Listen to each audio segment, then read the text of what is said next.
ನಮಸ್ಕಾರ ವೀಕ್ಷಕರೆಲ್ಲರಿಗೂ ಮನೆ ಗೃಹಿಣಿ ಚಾನಲ್ಗೆ ತಮಗೆಲ್ಲರಿಗೂ ಸ್ವಾಗತ.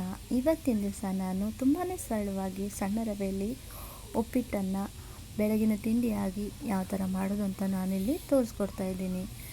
ಬೆಳಗಿನ ತಿಂಡಿ ಅಂತಲ್ಲ, ನಮಗೆ ಯಾವಾಗ ಬೇಕೋ ಆವಾಗ ಮಾಡ್ಕೊಂಡು ತಿನ್ಬೋದು, ಹಾಗೇನಿಲ್ಲ. ಮೊದಲಿಗೆ ಇದಕ್ಕೆ ಬೇಕಾಗಿರುವಂಥ ಸಾಮಗ್ರಿ: ಎಣ್ಣೆ, ಈರುಳ್ಳಿ, ಹಸಿಮೆಣಸಿನ್ಕಾಯಿ, ಕರಿಬೇವು, ಟೊಮೆಟೊ, ಕೊತ್ತಂಬರಿ ಸೊಪ್ಪು, ಉದ್ದಿನಬೇಳೆ, ಜೀರಿಗೆ, ಸಾಸಿವೆ, ರುಚಿಗೆ ತಕ್ಕಷ್ಟು ಉಪ್ಪು, ಆಮೇಲೆ ಒಂದು ಸ್ವಲ್ಪ ಸಕ್ಕರೆ, ಸಣ್ಣ ರವೆನ ನಾನಿಲ್ಲಿ ತಗೊಂಡಿದ್ದೀನಿ. ಈ ಕಪ್ಪಲ್ಲಿ ನಾನು 1.5 ಕಪ್ ಆಗುವಷ್ಟು ಸಣ್ಣ ರವೆನ ನಾನಿಲ್ಲಿ ತಗೊಂಡಿದ್ದೀನಿ. ಇದಿಷ್ಟು ಉಪ್ಪಿಟ್ಟು ಮಾಡೋದಕ್ಕೆ ಬೇಕಾಗಿರುವಂಥ ಸಾಮಗ್ರಿಗಳು. ಬನ್ನಿ ಇವಾಗ ಮಾಡೋ ವಿಧಾನವನ್ನು ನೋಡ್ಕೊಂಡು ಬರೋಣ. ಮೊದಲನೇದಾಗಿ ಸ್ಟವ್ನ ಆನ್ ಮಾಡಿ ಅದರ ಮೇಲೆ ಒಂದು ಕಡಾಯಿನ ಇಟ್ಕೊಂಡು ಇವಾಗ ರವೆನ ನಾವು ಹುರ್ಕೊಳ್ಳೋಣ. ಇದಕ್ಕೆ 1.5 ಕಪ್ ಆಗೋಷ್ಟು ರವೆನ ನಾನಿಲ್ಲಿ ಸೇರಿಸ್ಕೊಂಡು ಸ್ವಲ್ಪ ಎಣ್ಣೆನ ಹಾಕಿಬಿಟ್ಟು ರವೆನ 2 ನಿಮಿಷಗಳವರೆಗೆ ಚೆನ್ನಾಗಿ ಹುರ್ಕೋತಾ ಇದ್ದೀನಿ. ಈ ಎಣ್ಣೆ ಅಂಶವೆಲ್ಲ ಡ್ರೈ ಆಗೋವರೆಗೂ ನಾವು ರವೆನ ಹುರ್ಕೋಬೇಕಾಗುತ್ತದೆ. ಈ ರವೆ ಹುರಿತಿರ್ಬೇಕಾದ್ರೆ ಅದ್ರ ಘಮ ಬರುತ್ತೆ. ಆ ಘಮ ಬಂದರೆ ರವೆ ಹುರಿದಿದೆ ಅಂತ ಅರ್ಥ. ನೋಡಿ, ಇದು ಇವಾಗ ಆಗಿದೆ. ಇದನ್ನು ನಾನಿವಾಗ ತೆಗೆದು ಸೈಡಲ್ಲಿ ಇಟ್ಕೊತೀನಿ. ನಂತರ ಇವಾಗ ಅದೇ ಪಾತ್ರೆಗೆ ನಾನಿಲ್ಲಿ ಒಗ್ಗರಣೆಗೆ 2 ಟೇಬಲ್ ಸ್ಪೂನಷ್ಟು ಎಣ್ಣೆನ ಹಾಕಿ ಕಾಯಕ್ಕಿಟ್ಟಿದ್ದೀನಿ. ಎಣ್ಣೆ ಕಾದ ನಂತರ ಜೀರಿಗೆ ಸಾಸಿವೆನ ಹಾಕಿ, ಜೀರಿಗೆ ಸಾಸಿವೆ ಎಣ್ಣೆಯಲ್ಲಿ ಚಟ್ಪಟ ಅಂದ ತಕ್ಷಣ ಉದ್ದಿನಬೇಳೆನ ನಾನಿಲ್ಲಿ ಹಾಕೋತಾ ಇದ್ದೀನಿ. ಉದ್ದಿನಬೇಳೆ ಸ್ವಲ್ಪ ಹೊಂಬಣ್ಣ ಬಂದರೆ ಸಾಕು. ನಂತರ ಕರಿಬೇವು ಸೊಪ್ಪನ್ನು ಹಾಕಿ, ಹಸಿಮೆಣಸಿನ್ಕಾಯಿನೂ ಹಾಕಿ ಸ್ವಲ್ಪ ಚೆನ್ನಾಗಿ ಫ್ರೈ ಮಾಡ್ಕೊಳ್ಳೋಣ. ಇದು ಸ್ವಲ್ಪ ಫ್ರೈ ಆದ ನಂತರ ಕಟ್ ಮಾಡಿರುವಂತಹ ಈರುಳ್ಳಿನ ನಾನಿಲ್ಲಿ ಸೇರಿಸ್ಕೊತಾ ಇದ್ದೀನಿ. ಈರುಳ್ಳಿನ ನಾವು 1 ನಿಮಿಷಗಳವರೆಗೆ ಚೆನ್ನಾಗಿ ಎಣ್ಣೆಯಲ್ಲಿ ಫ್ರೈ ಮಾಡ್ಕೊಳ್ಳೋಣ.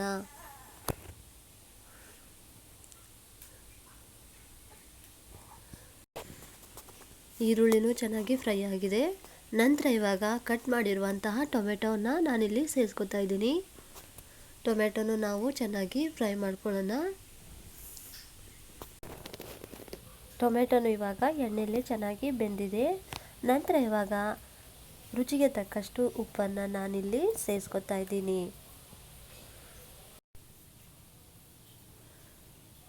ಇವಾಗ 1 ಚಮಚದಲ್ಲಿ ಅರ್ಧ ಚಮಚ ಆಗುವಷ್ಟು ಸಕ್ಕರೆನ ನಾನಿಲ್ಲಿ ಸೇರಿಸ್ಕೊತಾ ಇದ್ದೀನಿ. ಸಕ್ಕರೆ ಹಾಕೋದ್ರಿಂದ ಉಪ್ಪಿಟ್ಟು ರುಚಿ ಇನ್ನೂ ಚೆನ್ನಾಗಿರುತ್ತೆ. ಯಾರೆಲ್ಲ ಟ್ರೈ ಮಾಡಿಲ್ವೋ ಒಂದು ಸತಿ ಸಕ್ಕರೆನ ಸ್ವಲ್ಪ ಮಟ್ಟಿಗೆ ಹಾಕಿ ಟ್ರೈ ಮಾಡಿ ನೋಡಿ. ಇವಾಗ 1.5 ಲೋಟದಷ್ಟು ನಾನು ರವೆನ ತೆಗೆದುಕೊಂಡಿದ್ದಲ್ವಾ, ಆ ಲೋಟದ ಅಳತೆಗೆ ನಾನಿಲ್ಲಿ 4 ಲೋಟದಷ್ಟು ನೀರನ್ನು ನಾನಿಲ್ಲಿ ಒಗ್ಗರಣೆಗೆ ಸೇರಿಸ್ಕೊತಾ ಇದ್ದೀನಿ.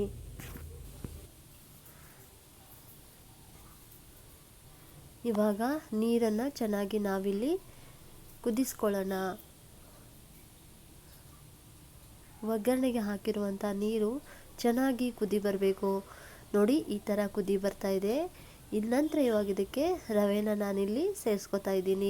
ಒಂದು ಕೈಯಿಂದ ರವೆನ ನಾವಿಲ್ಲಿ ಹಾಕೊಳ್ತಾ, ಇನ್ನೊಂದು ಕೈಯಲ್ಲಿ ಚಮಚದ ಸಹಾಯದಿಂದ ನಾವು ರವೆನ ಈ ಥರ ಚೆನ್ನಾಗಿ ತಿರುಗಿಕೊಳ್ಳೋಣ, ಇಲ್ಲಾಂದರೆ ಗಂಟಾಗ್ಬಿಡುತ್ತೆ. ಇದೇ ಥರ ನಾವು ಚೆನ್ನಾಗಿ ತಿರುವುತ್ತಾ ಉಪ್ಪಿಟ್ಟು ಒಂದು ಮಟ್ಟಿಗೆ ಗಟ್ಟಿ ಹದಕ್ಕೆ ಬರೋ ತನಕ ನಾವು ರವೆನ ಇದೇ ಥರ ಚೆನ್ನಾಗಿ ಚಮಚದಿಂದ ಚೆನ್ನಾಗಿ ತಿರುಗಿಕೊಳ್ಳೋಣ. ನೋಡಿ, ಇವಾಗಿದು ರವೆ ಗಟ್ಟಿ ಆಗ್ತಾ ಬರ್ತಾ ಇದೆ. ಇಷ್ಟಾದರೆ ಸಾಕು. ನಾವು ತಟ್ಟೆಯಿಂದ ಇವಾಗ ಇದನ್ನು ಮುಚ್ಚಿಬಿಟ್ಟು 1 ನಿಮಿಷಗಳವರೆಗೆ ಬೇಯೋದಕ್ಕೆ ಬಿಡೋಣ.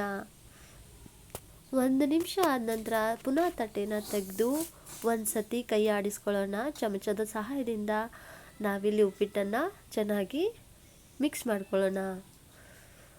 ನಂತರ ಪುನಃ ತಟ್ಟೆಯಿಂದ ಮುಚ್ಚಿ ಮತ್ತೆ ಪುನಃ 1 ನಿಮಿಷಗಳವರೆಗೆ ಚೆನ್ನಾಗಿ ಬೇಯಿಸ್ಕೊಳ್ಳೋಣ. ನಂತರ ಇವಾಗ ನಾನಿಲ್ಲಿ ಮೇಲ್ಗಡೆ ಒಂದು ಚಿಕ್ಕ ಚಮಚದಲ್ಲಿ 1 ಚಮಚ ಆಗುವಷ್ಟು ಎಣ್ಣೆನ ನಾನಿಲ್ಲಿ ಸೇರಿಸ್ಕೊತಾ ಇದ್ದೀನಿ. ಎಣ್ಣೆನ ಹಾಕಿಬಿಟ್ಟು ನಾವಿಲ್ಲಿ ಚಮಚದ ಸಹಾಯದಿಂದ ಚೆನ್ನಾಗಿ ಉಪ್ಪಿಟ್ಟನ್ನು ಮಿಕ್ಸ್ ಮಾಡ್ಕೊಳ್ಳೋಣ. ಈ ಥರ ಎಣ್ಣೆ ಹಾಕೋದ್ರಿಂದ ಉಪ್ಪಿಟ್ಟು ರವೆ ಇನ್ನೂ ಚೆನ್ನಾಗಿ ಬೆಂದು ಚೆನ್ನಾಗಿ ಟೇಸ್ಟ್ ಕೊಡುತ್ತೆ, ರುಚಿ ಕೊಡುತ್ತೆ. ನೋಡಿ ಇವಾಗ ಉಪ್ಪಿಟ್ಟು ರೆಡಿಯಾಗಿದೆ. ನಂತರ ಇವಾಗ ನಾನಿಲ್ಲಿ ಕಟ್ ಮಾಡಿರುವಂತಹ ಕೊತ್ತಂಬರಿ ಸೊಪ್ಪನ್ನು ನಾನಿಲ್ಲಿ ಸೇರಿಸ್ಕೊಂಡು ತಟ್ಟೆಯಿಂದ ಮುಚ್ಚಿ ಸ್ಟವನ್ನು ನಾನಿಲ್ಲಿ ಆಫ್ ಮಾಡ್ತಾ ಇದ್ದೀನಿ. 2 ನಿಮಿಷಗಳವರೆಗೆ ತಟ್ಟೆಯನ್ನು ಹಾಗೆ ಮುಚ್ಚಿ ಹಬೆಯಲ್ಲಿ ಉಪ್ಪಿಟ್ಟು ಬೇಯೋದಕ್ಕೆ ಬಿಡಿ. 1-2 ನಿಮಿಷ ಆದಮೇಲೆ ತಟ್ಟೆನ ತೆಗೆದು ನೋಡಿ, ಇವಾಗ ಉಪ್ಪಿಟ್ಟು ರೆಡಿಯಾಗಿದೆ. ಇದನ್ನು ಚೆನ್ನಾಗಿ ಚಮಚದ ಸಹಾಯದಿಂದ ಎಲ್ಲವನ್ನು ಈ ಥರ ತಿರುವಿಕೊಳ್ಳೋಣ.